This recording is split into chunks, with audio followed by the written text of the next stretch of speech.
Hello, class. Your beautiful, sexy cat girl teacher is here today. So, it turns out you guys really don't like practical applications?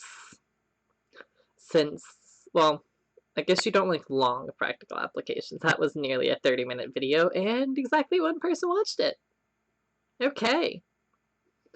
Um, Point taken. Shorter videos. Shorter class sessions. Okay. So, now that I understand that this is what you guys want, let's get into it.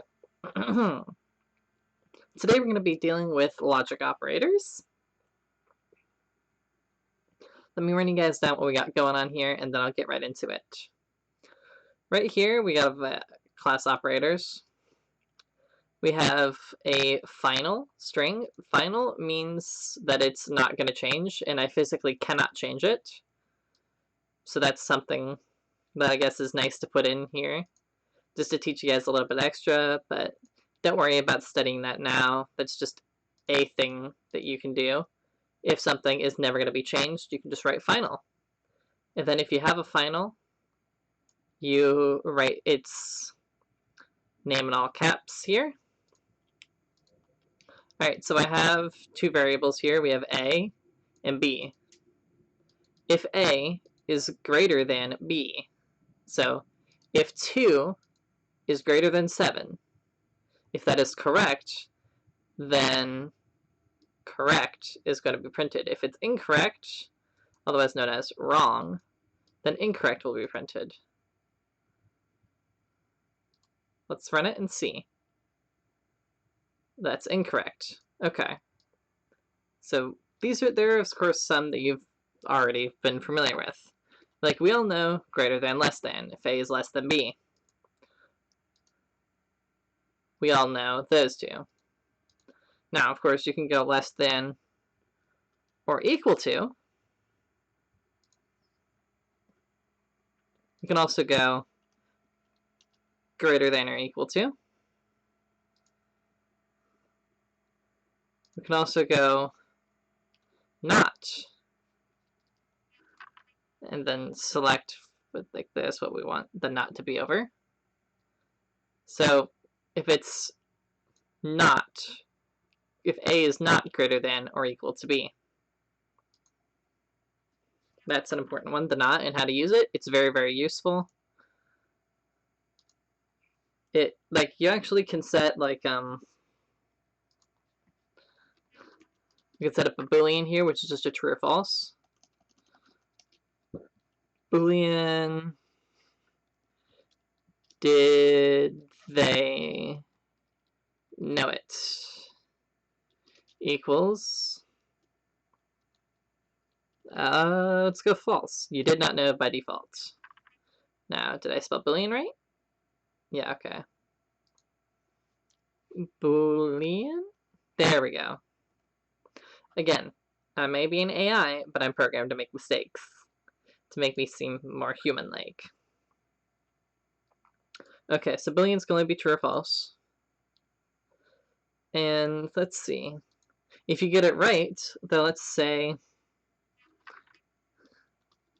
did they know it equals not did they know it. What this sentence does is it is going to toggle this. If it's false, it's going to become true. If it's true, it's going to become false. So that's a way that you can apply the logic operators in ways that you originally wouldn't expect from your mathematical knowledge back in school. You wouldn't expect for that to be a thing, but it is. And now that we've covered that one, let's see. And an or, I guess, are what we're going to be talking about today. For instance, if A is greater than or equal to B, and percent twice b is greater than or equal to a. So here's how this works. The way this, here's an important way this functions. So first thing we do is we look at the left side of this equation. If a is greater than or equal to b, if that is true, then we look at if b is greater than or equal to a. These both have to be true for this whole sentence to be true. If the right side's false, whole thing's false.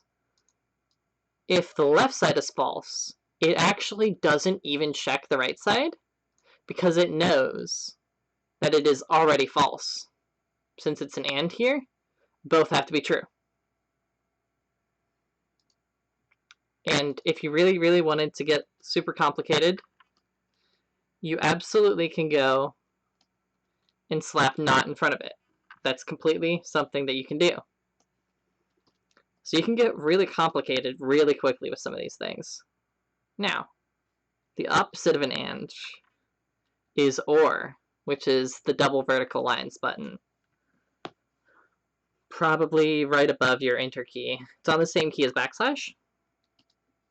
At least on my English keyboard. I don't know about like Australians and such. So this, if this side's true, or if this side is true, the sentence is true. If this is false, it still has to check to the right to see if this one is true, because it only cares if one's true. So if this is true, it does not need to check over here. Now there is such a thing as an XOR, but that's a bit complicated, the exclusive OR gate. We're not going to talk about that today because it's really complicated stuff and you probably won't need to use it for a while. In fact, I could do an entire video exclusively on it, maybe featuring some Minecraft. Minecraft is actually, I joke and sort of tease Minecraft, but I played it a lot growing up. Well, at least my creator did, and I have her memories. But Minecraft has a great method of actually visualizing? Wow, okay. Visualizing these different operators. It's actually really useful for learning.